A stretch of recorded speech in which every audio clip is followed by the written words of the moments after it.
Hi, I'm your instructor, Brenda Gardner, and I am going to go over the review I gave you for exam number 1. Let's get started. So, starting with question number 1, which is a rate and proportions example. A 41-ounce bottle of dish soap sells for $3.33. A 50-ounce bottle of dish soap sells for $3.99. Find the unit prices of each and write as cents per ounce. So when we're trying to find a unit price, we always want to start with the dollar amount and divide it by the unit. So in this case, even though the 41 is written first, we're going to start with $3.33, and we're going to divide that by the 41 ounces. So let's take that in our calculator. 333 divided by 41. And what we get is we still have our dollars, 0.081295, yada, yada, yada. And that was divided by ounces. Now, this is where we need to do the appropriate rounding. Since it said that we should write this in cents per ounce, notice that right now we have dollars per ounce. So to change it to cents, we're going to move it 2 places. So we would normally call this like 8 cents, right? So we're going to move it 2 places to change it to the cents unit, and then round to the nearest tenth after we change the decimal. So I'm going to have 8.12 or 0.1 if I want it to the tenth of a cent. And then make sure that you also write your unit. We don't want to just write that it costs 8.1 cents because it didn't. It costs $3.33.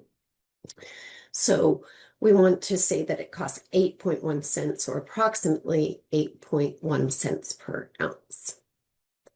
We're going to do similarly for the second bottle of dish soap. We're going to take $3.99 and divide that by 50 ounces.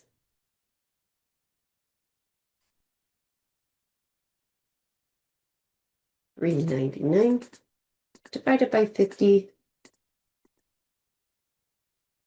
And this is where I've got my current dollars, 0.0798 per ounce.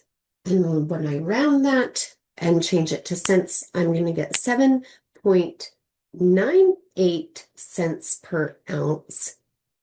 But if I change that to the nearest tenth, that 9 is going to go to a 0 or a 10 and carry over. So we're going to say 8.0 cents per ounce. Now, it is important to keep the 0 there so that we know where we rounded. We rounded to the nearest tenth, and so we want to show the accuracy to the nearest tenth of a cent. Lastly, we need to state which is the better deal. So we would go back to the original. So the better deal is the 8 cents. We want to pay less per item or per ounce. And so the better deal is the 50-ounce bottle, which sells for $3.99. Next, let's do number 2. Smith is having a sale on pasta. It costs 3 bags for $5. How much would you be charged for 10 bags of pasta?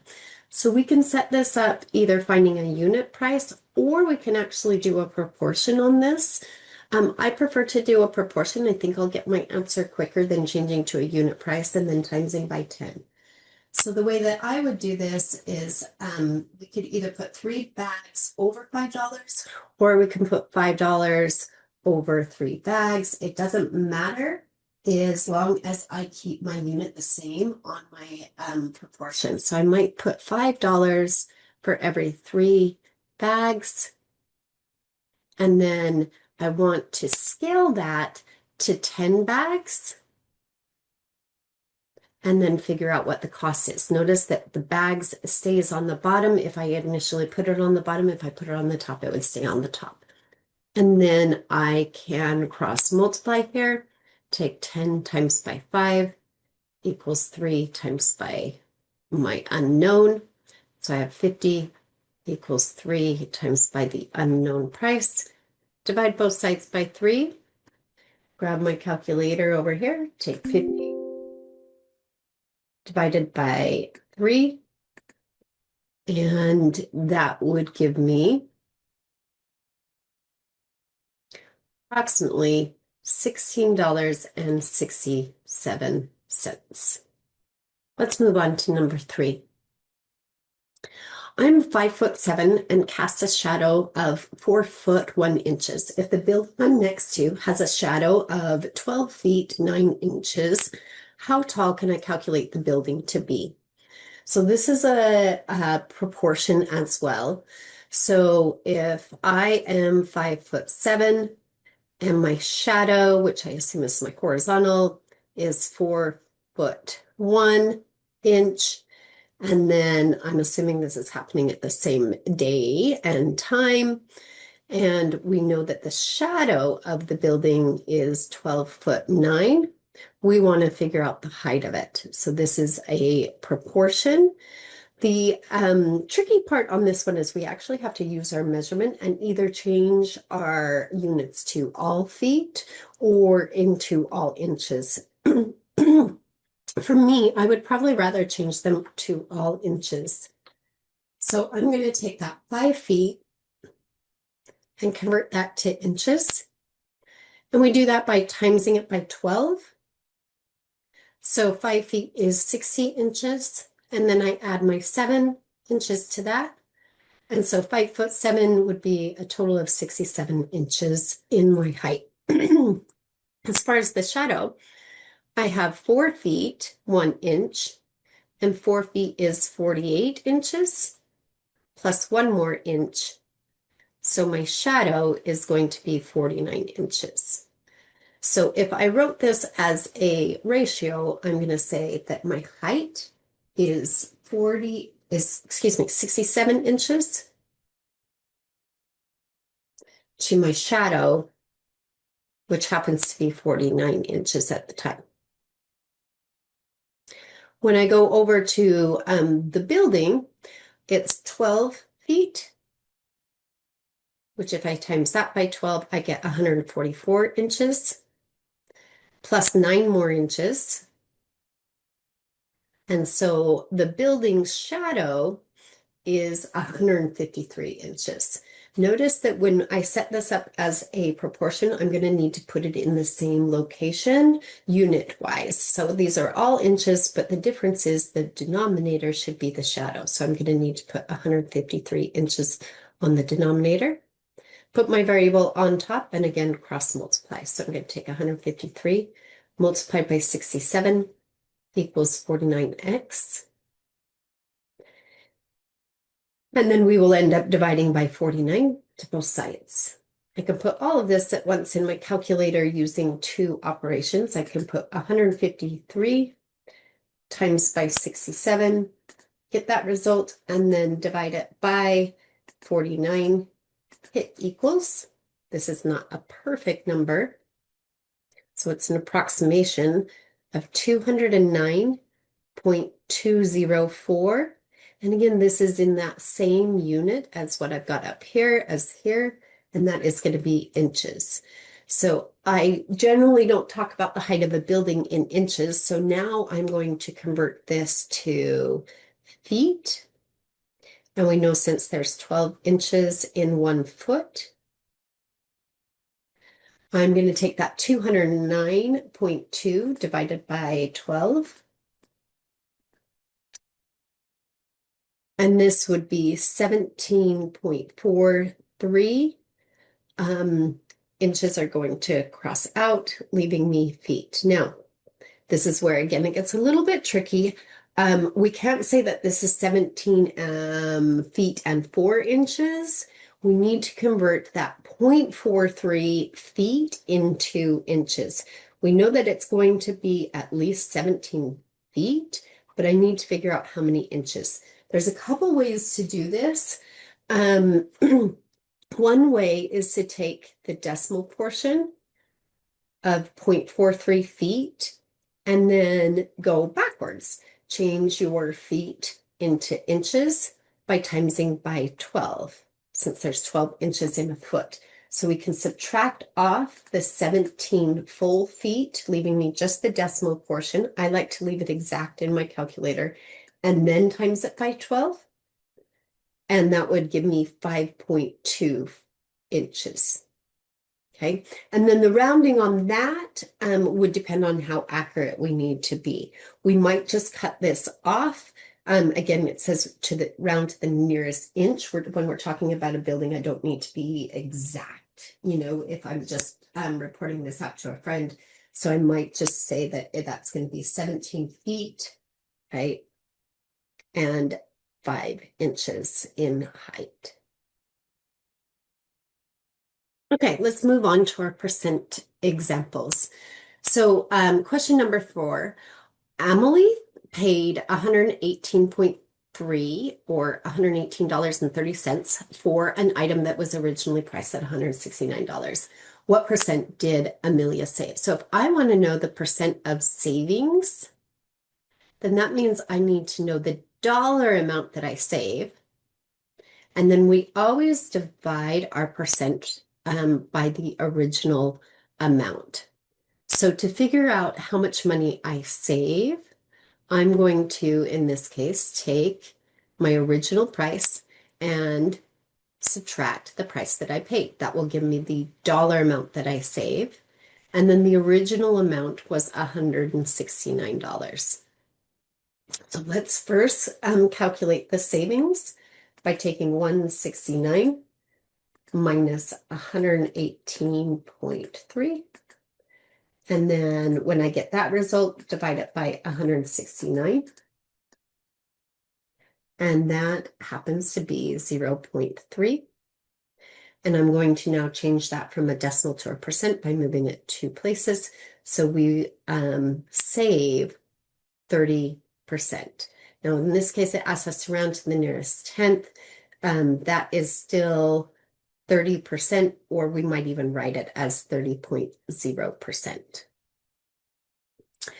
If the sales tax is 7.25% here in Salt Lake County, what is the total amount Emily paid for the item?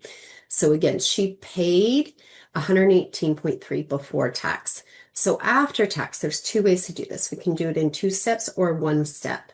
Since I prefer doing it in 1 step, I have to pay for the item plus the tax. So I like to say I need to pay for 100% of the item plus the 7.25%. So that means that I'm paying 107.25% of the cost that I was charged. Okay, so I'm going to take my $118.30 and I multiply it by the percentage. Since I am multiplying it by 107.25%, that as a decimal is 1.0725. And that will give me, because this is my total percent that I'm going to end up paying, then that's going to give me my dollar amount that I in total. So I'm going to take 118.3, multiply it by 1.0725, and we get a total of $126.88 if I round it to the nearest cent. Now, the second way to do this is, if you don't like using that 100%, you can take $118.30 and times it by 0.0725. And since this is the percent of tax, that's going to give you your dollar amount of tax. And then add that to the original price, and you'll end up with the same answer. Number 5, you walk into Macy's and want to purchase a new pair of pants for $89.99. The sign above the pants reads that they are 40% off. Putting it on your Macy's card will save you an additional 10% off. The tax rate in the area is 7.85%. What will be the final price you're charged after the discounts and tax? So again, like the question number 4 above this, you can do this in multiple steps. I prefer to always use the percent that I'm going to be charged in total for that particular event. So I'm going to take $89.99. When we talk about 40% off, that means that I'm actually going to pay or be charged 60%. So I'm going to use 60% instead of 40%. Otherwise, I'm going to have to calculate the 40% and then subtract it from the $89.99. If I do this consecutively and continue to use the percent that I'm being charged, I can do this all at once in my calculator. So I'm going to take and use the 60% because I got 40% off. Next, I get another 10% off, which means I'm going to be charged 90%. So I'm going to use 0.90 as 90% as a decimal. And then the tax is 7.85%. So I am charged 107.85% or 1.0785. So I can calculate all of these multiplications in my calculator all at once instead of doing it in multiple steps. So I'm going to take $89.99. I'm going to times it by 0.6, which is 40% off, times it by 0.9, which is another 10% off, then times it by 1.0785, which is my tax rate. Okay. And that's going to give me the total amount that I'm going to pay for $52.41.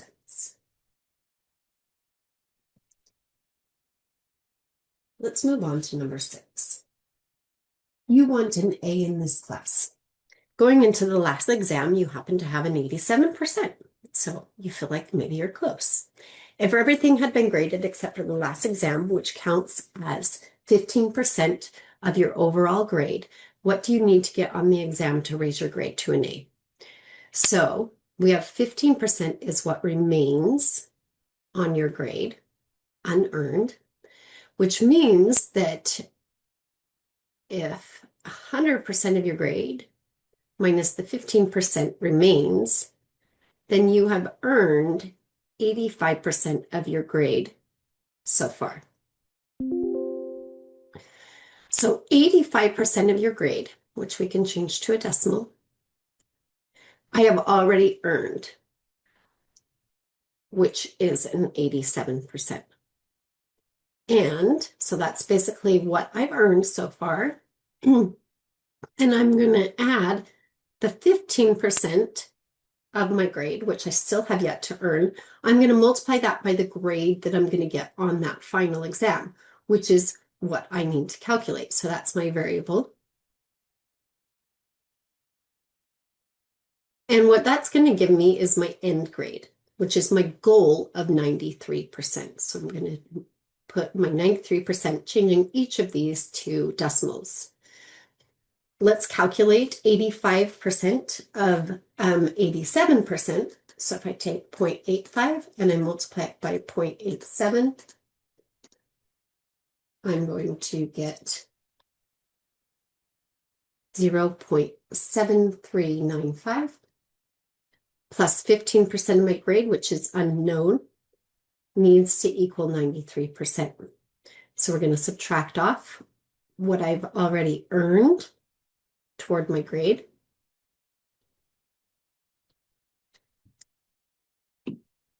I'm going to just do this backwards. It's going to give me a negative number, which I'll write down as positive.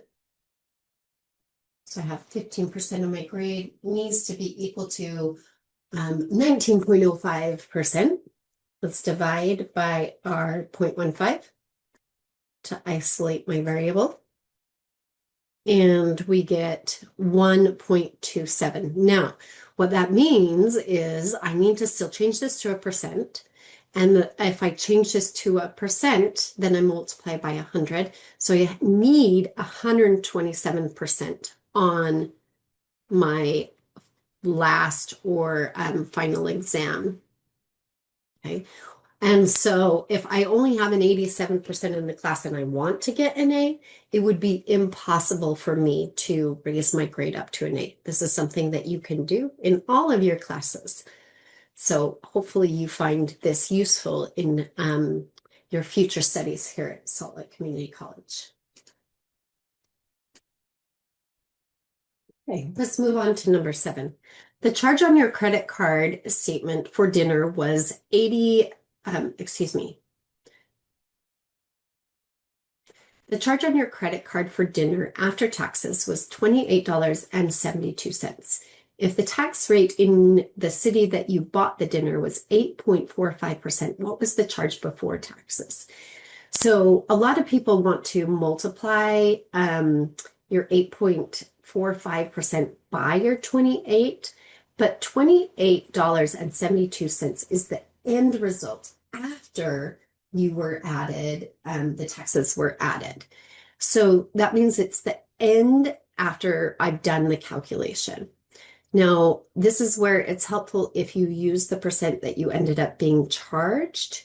So if I was charged 8.45% in tax, the total percent that I was charged would be, I had to pay for my meal, 100% of my meal, plus 8.45%. So I was charged 108.45%, which as a decimal is 1.0845. And so my meal multiplied by 1.0845 should be equal to the 28.72. So I'm going to take the 28.72 and I'm going to divide it by the percent that I ended up paying, total percent. So that's 1.0845. And then I'm going to round it and say I was charged $26.48 for my meal before the taxes were added. Let's move on to number 8. This one is another story problem, which is a sort of what I call the backwards story problems, where you're given the end cost and you need to figure out the original cost. So we're buying a pair of jeans. They're now marked down to $60.89, which happens to be 30% off of the original price. So I want to figure out what percent of the original price I was paying. So if it's 30% off, then that means that I paid 100% minus 30%, or I'm being charged 70% of the original price. So again, this is the end amount that I am going to be paying, which is 70% of the original amount. So I'm going to take the end amount and divide it by the percent that I'm being charged, which is 70%. And we end up knowing that the original price was $86.99 because I have a 0.985. So that's going to round up, which seems appropriate that we were charged with something that ends in a 99 cents because that's super common. Let's go ahead and do number 9 in measurement. You purchased 7 3/4 yards of fabric, but your pattern for creating purses, which you sell on Etsy, uses 25 inches per item or per purse. First, let's convert 7 3/4 yards to inches. So when you go to look at your conversion chart, you have yards, which is US, and inches is the goal, which is also US. So you want to look for the US to US conversion and see if you have a yards to inches. You don't have a yard to inches, and the only thing you can convert yards to is feet. So we're going to have to go and use a couple steps to convert this. So I've got my 7 3/4 yards, which I personally would change to a mixed number. I would personally change 7 3/4 yards to an improper fraction by taking 4 times 7, or 28, plus 3 more, is 31/4 of a yard.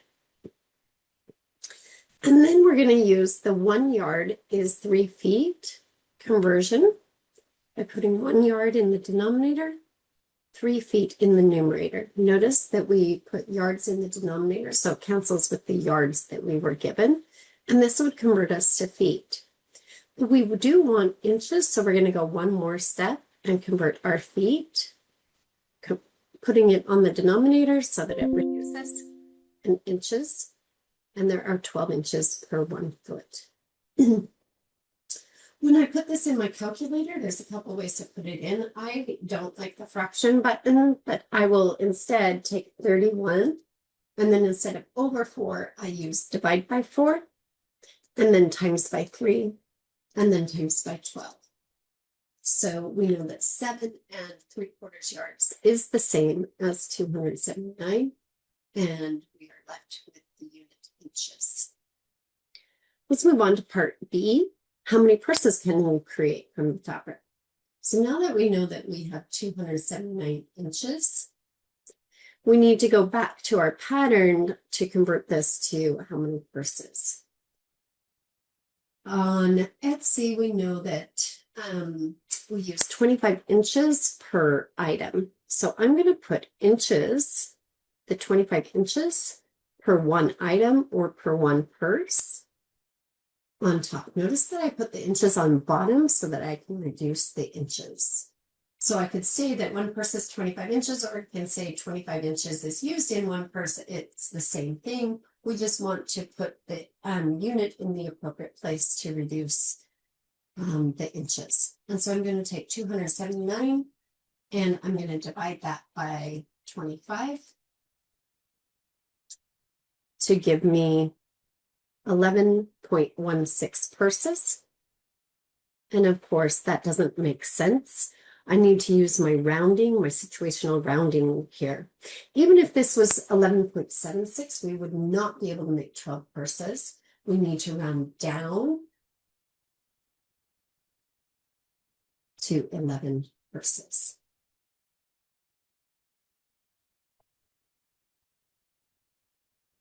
Let's move on to our measurement examples. When we get into the measurement examples, I highly suggest that we use dimensional analysis. We want to show the dimensions or units in our calculation. So when I have 7 3/4 of a yard that I want to convert, and I want to convert it to inches, I'm going to get rid of yards by putting yards in the opposite location so that the words cancel, just like numbers cancel when we multiply fractions. If I have something in the numerator and that same number in the denominator, they reduce, right? And so we're going to do the same thing here. I am going to look up the yards to inches, which is not direct. We have a kind of a middleman that we're going to have to go through.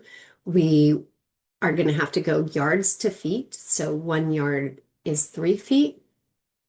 And then I'm going to change my feet into inches. And so look up the ratio between feet and inches. And we know 12 inches is 1 foot. Okay. I also suggest on this fraction here, you can either change it to a decimal because 3/4 is a terminating decimal, or you can change it to improper fraction. So take 7 times 4 is 28 plus 3 more. You can also use 31/8 of a yard here. If I do that, what I like to do is if I put this in my calculator, We use this fraction bar. You can use a division symbol, or you can multiply all the numerators and then divide by the denominators. There's a couple ways that you can do this appropriately. What I'm going to do, though, is I'll show you that the yards cancel and the feet cancel. I'm going to take that 31 and divide it by 8. And then for the 3 feet per 1 yard, since 3 is in the numerator, I'm going to multiply by 3. And again, since 12 inches is to 1 foot and 12 is in the numerator, I'm going to also multiply by 12. Hit equal, and we end up with 139. And I might change that 0.5 back to a fraction, which is 1/2. And then all we have left as far as our units go is inches.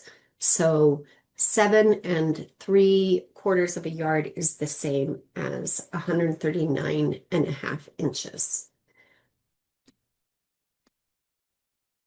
Let's finish this problem by now finding out how many purses you can create from the fabric. So the second half of the question said that the pattern for creating purses, which you sell on Etsy, uses 25 inches per item. And so we can actually write this in dimensional analysis as well.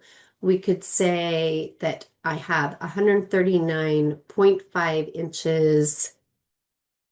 And then for the Etsy portion, we could say that it's 25 inches per 1 purse. Okay, or we can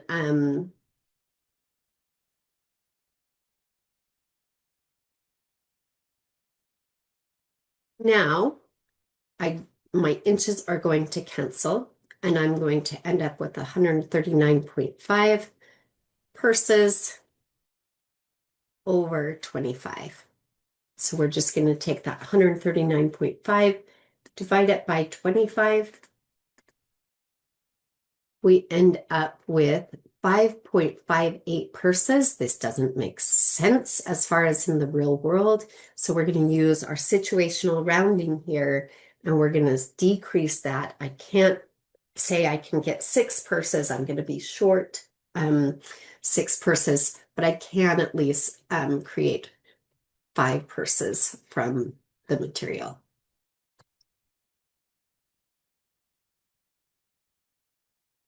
Number 10, let's say that my phone shows that I walked 1.7 miles today, but my Pokemon Go game requires me to walk 5 kilometers to hatch an egg. How many kilometers do I still need to walk to hatch the egg? So we might be short here. It feels like we should be short. So what I want to do here is convert my 1.7 miles into kilometers. So we're going to go back to our conversion page and look up the conversion from miles to kilometers. Since this is a length, you want to look under the length category, and you're converting between US and metric, so it should be in that middle section. So we're going to look for miles to kilometers. We know that 0.621 miles is approximately 1 kilometer. So I'm going to know that I need to get rid of miles, so I'm going to put miles in the opposite location or in my denominator. And the number associated with miles is the 0.621 miles is equal to 1 kilometer. That way my miles cancel. And what I'm going to do is take 1.7 and divide that by 0.621. And my answer will then be in kilometers. So 1.7 divided by 0.621 is approximately, I have walked 2.7375, now kilometers. This is not the answer because I do need to figure out how many I still need to walk. So I'm going to take the 5 kilometers that I am required to walk and then subtract off that, and then round appropriately, probably as you would indicate to a friend. So I might say, I need to walk 2.26 kilometers more, or you could even say 2.3 kilometers more, depending on how the game shows you your distance there and length.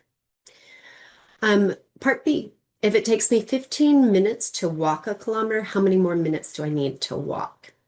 So I like to take the current length that I need to walk, or the 2.26 kilometers. And this 15 minutes to walk a kilometer can be written as a ratio. And I'm going to put the 15 minutes on top so that my per 1 kilometer is on the denominator. So again, I can use dimensional analysis and I can see that the kilometers are going to cancel, leaving me my answer in minutes. So this shows me that I'm going to take 2.26, or what's already in my calculator there, and I'm going to times it by 15. And that will convert my length into time. And again, this is going to be an approximate, and I might report that as 33.9 minutes, or I would probably just say approximately 34 minutes to walk in order to get the length of 2.26 kilometers. Let's move on to number 11. You're ordering dirt for your garden bed. The bed is 3 feet by 5 feet. So I might draw this out. I've got a 3 foot by 5 foot bed. But you want to add enough dirt to fill 9 inches. So 9 inches is probably the height of your garden box. Okay. How many cubic yards of dirt should you order? So these are not in the same units as what I want to order. So there's a couple ways to do this. My preference is to first find the volume. And in order to find the volume in a way that we can state it with a single unit, we need to convert my 9 inches into the same unit as my other two dimensions. So I've got 3 feet by 5 feet. I want to know how many feet is 9 inches. We know that there's 12 inches in a foot, so I'm going to take 9 divided by 12, which is 0.75, or you can even leave it a fraction. But this is a terminating decimal, so it's not bad to convert it to a decimal. So my volume is going to be 3 feet multiplied by 5 feet, multiplied by that 3/4 of a foot for my 9 inches. And so my volume is going to be 11.25. And the unit is now feet times feet times feet, which means it's feet to the 3rd power.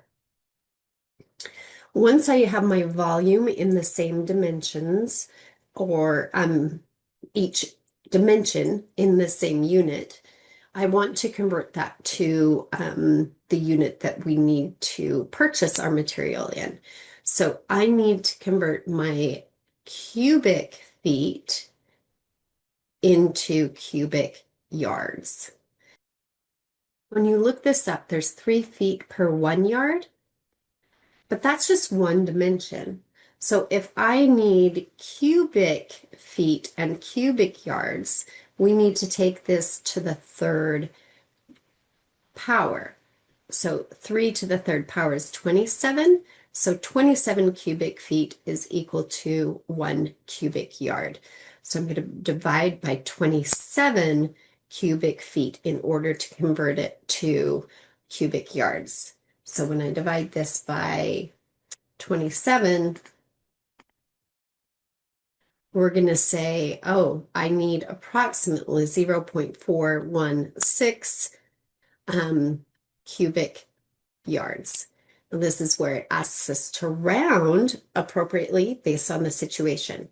So if you could only order dirt by every 1/4 of a cubic yard, that means that I could order 0.25 cubic yards or I can order two of those quarter or a half a cubic yard.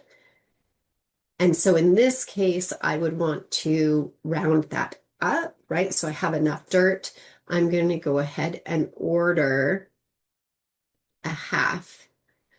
You could either state that as a decimal or write it as a fraction, but you're going to order a half a cubic yard.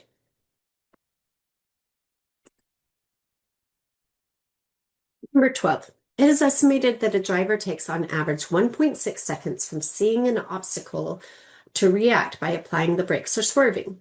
How far will a car moving 27 miles per hour in a school zone travel in feet before the driver reacts to the obstacle?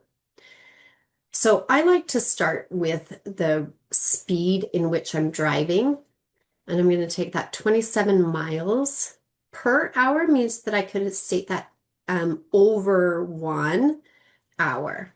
So I have two units that I'm working with when I have a rate. I have my miles and then my per hour. And my goal will be to change my miles into feet, and I need to use seconds. So that means I need to change my miles to feet, and I need to change my hours into seconds. And we're going to do this using dimensional analysis. First of all, let's focus on changing our miles to feet. So if I don't want miles, I'm going to put it in the opposite location in my fraction, and I do want feet. Go to your conversion. You don't have to have these memorized, but go to your conversion sheet and look up the miles and feet relationship. And 1 mile is 5,280 feet. So we've changed our miles to feet. Now let's work on changing hours to seconds. Notice that hours is in my denominator, so I want to eliminate the unit of hour. And if you know how many seconds are in an hour, great, you could put that there, but typically most of us do this in 2 steps. So there's a middleman between hour and seconds, which is minutes. So I'm going to say 1 hour is 60 minutes. Okay, that will get rid of my hours. But I want to change my minutes into seconds. And the relationship between minutes and seconds is also 60 seconds per 1 minute. Now that minutes will disappear.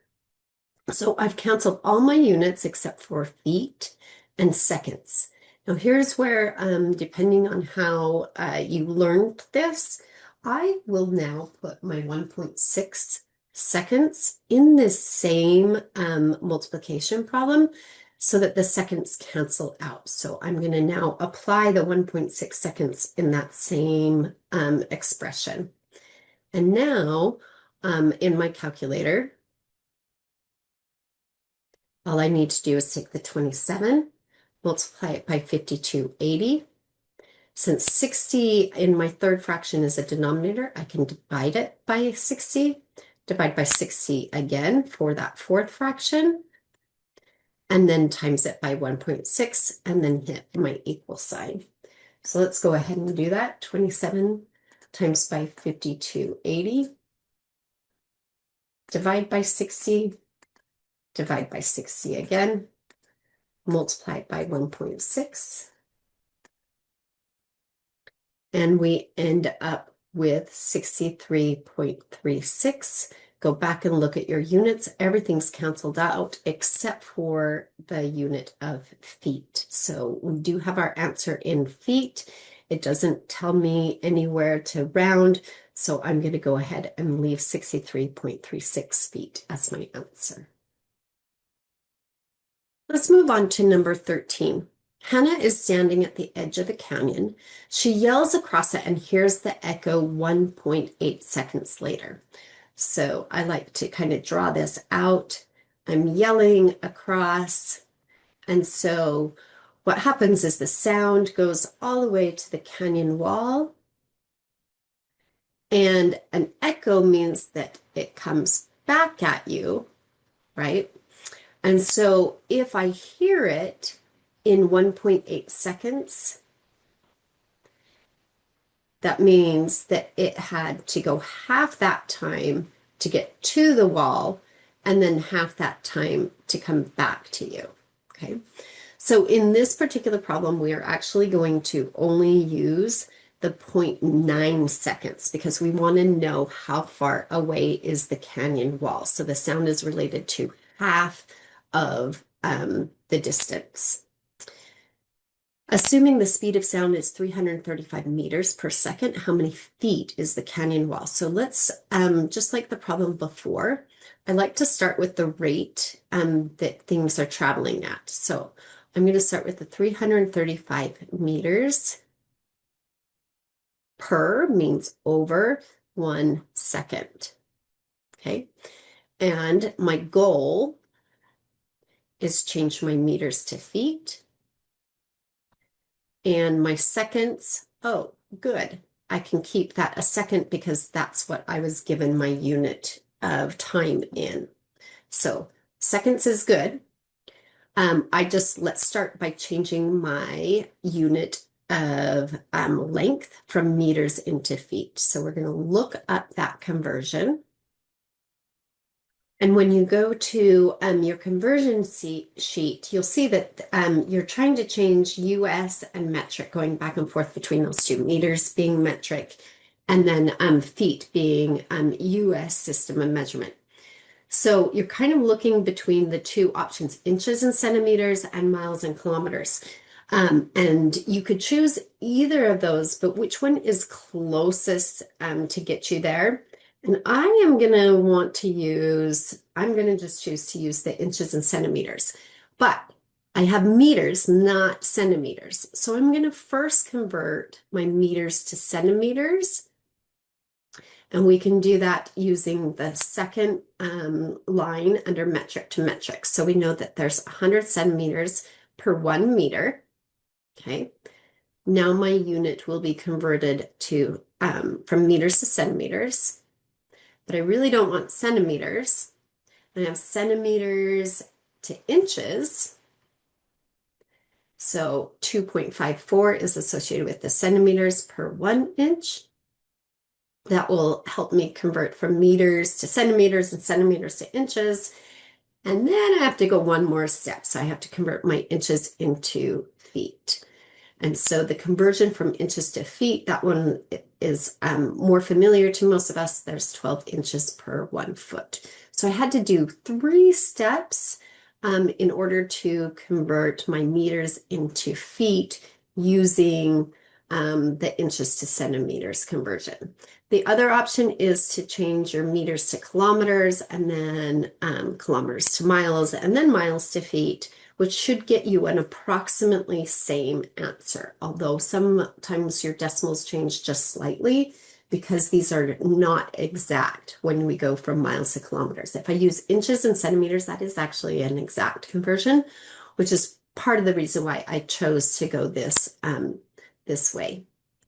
So now that I've got my meters changed to feet, I can also apply my 1.8 seconds or half of that, right? Because I only want to know to the canyon wall. So I've got 0.9 seconds being used here, giving me my answer in feet. So in my calculator, I'm going to take 335. I'm going to times that by 100. I'm going to divide that by 2.54. I'm going to divide that by 12. And then I'm going to times.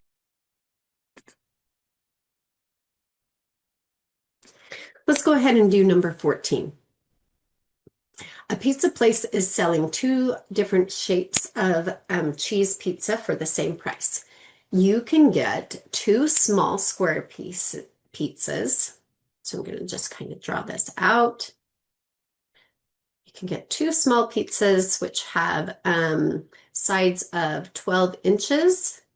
So since it's square, we know it's 12 by 12, right? Or we can get 1 round pizza with a diameter. Diameter means all the way across through the center is 18 inches. How much more pizza do you get with the larger choice? So we need to find the total area for each of these, and then we're going to subtract to figure out the difference in pizza. So the area for a square is going to be 12 inches times by 12 inches. And then we're going to times that by 2 because we have 2 squares. So that's 144. And then we times that by 2, and we end up with 288. 288 square inches for the square pizzas. And the circle one, we need to look this up if you don't have it memorized. You don't have to have it memorized, but a lot of us do. Remember, area is pi times the radius squared. Radius, since the diameter is 18 inches, my radius is going to be 18 divided by 2, which is going to be 9 inches. Okay, so you're going to take 3.14, or I actually suggest that you use pi in your calculator if you've got it. So you're going to take pi times 9 squared, which is 81 pi. So 81, and then times that by pi. And then we can round it after that. But that's approximately 254.47 if I rounded it 2 places, square inches. Okay. And now I'm going to find the difference between those two. So 288 minus 254.47 is approximately 33.53. It did say round to the nearest tenth of an inch, so I'm going to say is 33.5 approximate square inches. And how much more do you get with the larger choice? You could even indicate which one was larger. So we could say that the best deal happens to be the 2 square pizzas instead of the 1 round pizza. Let's go ahead and do number 15. It takes a hose 2 minutes to fill a rectangular aquarium 8 inches long, 12 inches wide, and 13 inches tall. So we've got 8 inches by 12 inches by 13 inches. So 3-dimensional aquarium here. And we want to know how many minutes will it take the same hose to fill an aquarium that measures 2.5 feet by 2 feet and 7 inches. So we've got mixed units on this second aquarium, which makes it a little more complicated. I'm going to pause on that for a minute and go back to our first aquarium and start there. Notice that all 3 units are in inches, so we can find the volume in cubic inches by multiplying the 3 dimensions in any order.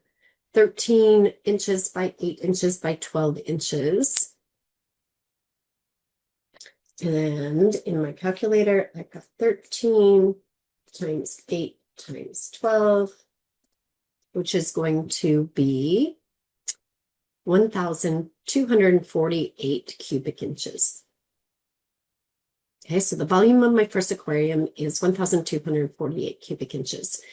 For my second aquarium here, what I need to do is change each of these mixed units into the same unit. Now you could change them all to feet, but that would give me like 7/12 of a foot for the 7 inches. So I don't like necessarily working with fractions. So I'm going to change each of these into inches so that I'm working with whole numbers instead of fractions.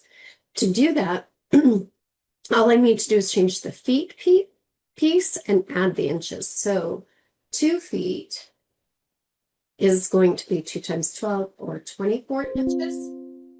Add the 7, and that gives me 31 inches for the height. The 2 feet 1 inches is again 24 inches plus 1 or 25 inches. And the 2.5 feet, we can go ahead and convert that to 2.5 feet. and then times that by 12, and we get 30 inches there. So the volume of this much larger aquarium is going to be 31 inches by 25 inches by 30 inches. So if I take 31 and I multiply that by 25 and then by 30, we've got a very large aquarium of 23,250 cubic inches. This is where I'm going to apply now the rate at which the hose can fill the aquarium. So I know for the first aquarium, it takes 2 minutes. So I'm going to just change this, the volume, to a rate by dividing it by 2 minutes. Now you can actually divide it and get 624 cubic inches per minute. I'm going to, however, just leave it as a rate and apply it to the second aquarium and match my units and calculate the time. So since my volume of the second aquarium is 23,250 cubic inches, I'm going to put that as my numerator to match the volume location, and then figure out how many minutes it would take to fill an aquarium of that size. And at this point, we now have a proportion, and I can cross multiply. We get 1,248 times by x is going to be 2 times by the 23,000. Let me scrub that. 250. So I'm going to take the 23,250 times by 2 and divide by 1,248, which means that my variable is going to be 37.26, or it asks me to round to the nearest minute. Notice that the unit in my variable is going to be minutes. So I'm going to say that's going to be approximately 37 minutes. I probably don't have to be exact here, but just estimate how long it's going to take to fill that second aquarium. So I can set it, start filling it and walk away about 35, 37 minutes later, and then it would be full. I hope that helps. Okay, number 16. A floor plan is drawn so that 1 inch represents 8 feet. If one of the rooms in the floor plan measures 1 5/8 inches wide by 3.5 inches long, what are the actual dimensions of the room? So you've got 1 5/8 inches by 3.5 inches. And what we want to do is take each of those individual dimensions. We don't need to find the actual area yet. We're going to take those individual measurements and convert each of them into the actual dimensions using the floor plan blueprint, which says 1 inch is equivalent to 8 feet. Notice you put the inches on bottom to cancel. So we've got 1 5/8. If you want, you can change that to an improper fraction. 8 times 1 is 8 plus 15 is 13/8 of an inch. So I'm going to take 13 divided by 8 and then times that by 8. Okay. Also, you could see that 8s would reduce here, and we end up with 13 and then our unit of feet. Okay, so the dimensions of this room or this side of the room is 13 feet. And then we'll do the same thing with the 3.5. So we have 3.5, and we're going to times that by 8 feet per every 1 inch. So you can take 3.5 and times it by 8. And we end up with a dimension of 28 feet. So we have 28 feet by 13 feet for our dimensions.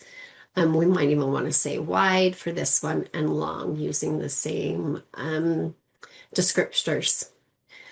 Now, part B. if the tiles came in 2 feet by 2 feet sizes, how many tiles should you purchase? This is something that could happen, like if you were actually going to tile your kitchen or your bathroom. And instead of finding the area and dividing by, a 2 feet by 2 feet or 4 square feet, what we need to actually do is think about like how many tiles I should buy for each particular dimension, because we need to cut them when we get to the end of that dimension. And so what we want to do is take that 13 feet across, right? And you'd have like a 2 by 2 tile here, a 2 here, 2 feet, 2 feet. In other words, if I divide that by 2, we get 6.5 tiles that would fit across that space, or across that 13 feet, right? And what would happen with that half, now if it's exactly half, you could probably use that again. But if it broke the tile when you cut it, or if it wasn't exactly half, then you need to round up just in case that tile is unusable, that partial tile. So we're going to say that I need 7 tiles across my width. Okay, so we're going to round up, even if it was 6.25, right? Because I need that 7th tile in order to be able to cut it. And then for the 28 feet, let's divide that by 2 as well for the 2 feet dimensions. And that's going to come out perfectly. So we don't necessarily have to round that one up, because I'm probably going to, well, ignoring all the spacing between the tiles if you didn't have any grout between. So I've got 7 tiles in the width, 14 tiles in the length, which means I'm going to take 7 times 14 in order to figure out how many tiles I need to buy. So 14 times by 7 happens to be 98 tiles. And which means I'm probably going to go to the store and order at least 100, right? Okay, let's do number 17.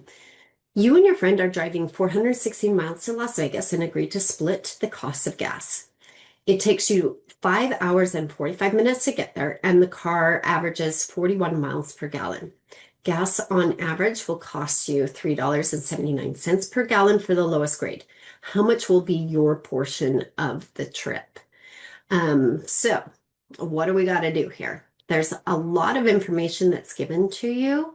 As far as the time goes, though, that's what we call a distractor, because you don't have to pay for your time. Okay, you're already, you don't have to pay money necessarily to your friend for your time. So now I've got the 416 miles I need to use. I get 41 miles per gallon, and I know the cost per gallon. So I personally would want to figure out how many gallons it's going to take me, and then figure out the charge for that, and then split it. So if I am driving 416 miles and it's 41 miles per gallon. Now, even though we typically say 41 miles per gallon, we could also say 1 gallon of gas will get you 41 miles. And the reason why I'm going to kind of flip this on its head is because I want to get rid of miles and figure out how many gallons that this will, that I'll need to use. So the miles are going to cancel here, and I am left with gallons. So I'm going to take that 416 and I'm going to divide it by 41 to give me an approximation of 10.146 gallons of gas. Okay, I'm going to go ahead and leave it, and I'm going to keep it in my calculator off to the side, but leave a few decimals for now, just so that I don't round until the end. So it's going to take us 10.146 gallons of gas. Let's see, what next? So I've used up that 41 gallons. I've used up the 416 miles. Oh, now I can figure out how much that's going to cost me. So we're going to do 3.79 per 1 gallon. Notice that the 1 gallon is in the appropriate place. In this case, I don't have to flip it because the gallons is now in the opposite place, canceling out my gallons and leaving me my charge. So I'm going to leave this 10.146 in my calculator. I'm going to multiply it by 3.79 and I get, this is where I might round it because we're talking about money now. So this is equal to $38.45. Okay. So that's how much I'm going to use to drive, or how much it's going to cost me to drive 416 miles. Your portion of the trip, this is where I think it could be a little more clear. I'm going to go ahead and say that my portion is 38.45. Now I'm doing that because I think it's going to cost me $38.45 to drive there and $38.45 to drive back. So this is going to be doubled, but then it's also going to be split between the two of us. So it depends on how you interpret your portion of the trip.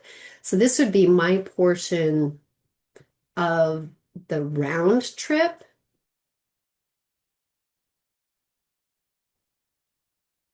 And then if I just wanted to know my portion of the one direction, I would divide this in half because there's two of us splitting this. And so I might say, okay, if we're splitting one direction, maybe, I don't know, maybe we're going to stay there in Vegas.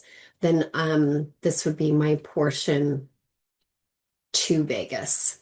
So depending on how you're interpreting that on a test, I should be a little more clear. Otherwise, I need to accept either answer. I hope you found this review helpful, and let me know if you have any additional questions as you prepare for your exam one, and best of luck.